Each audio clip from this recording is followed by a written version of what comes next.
My name is Mohammed Ali. I am from Somalia and I come United States December 2024. I live in here 6 months. Tell me a little bit about your work history and the careers that you have had. And last 6 years I work in bakery. I have a full skill. My title is a chef and I can work that. What is your specialty as a chef? What are you trained in? What is your skill?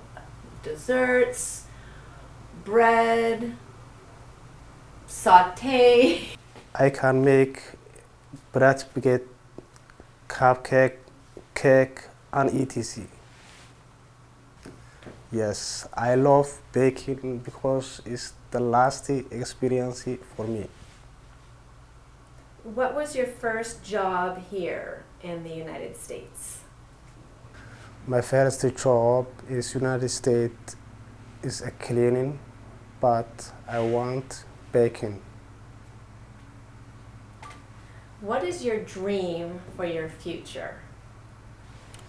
Waxaan rabaa mustaqbalkayga khibradeyda shaqo inay ii siyaado oo aan heer ka gaadho.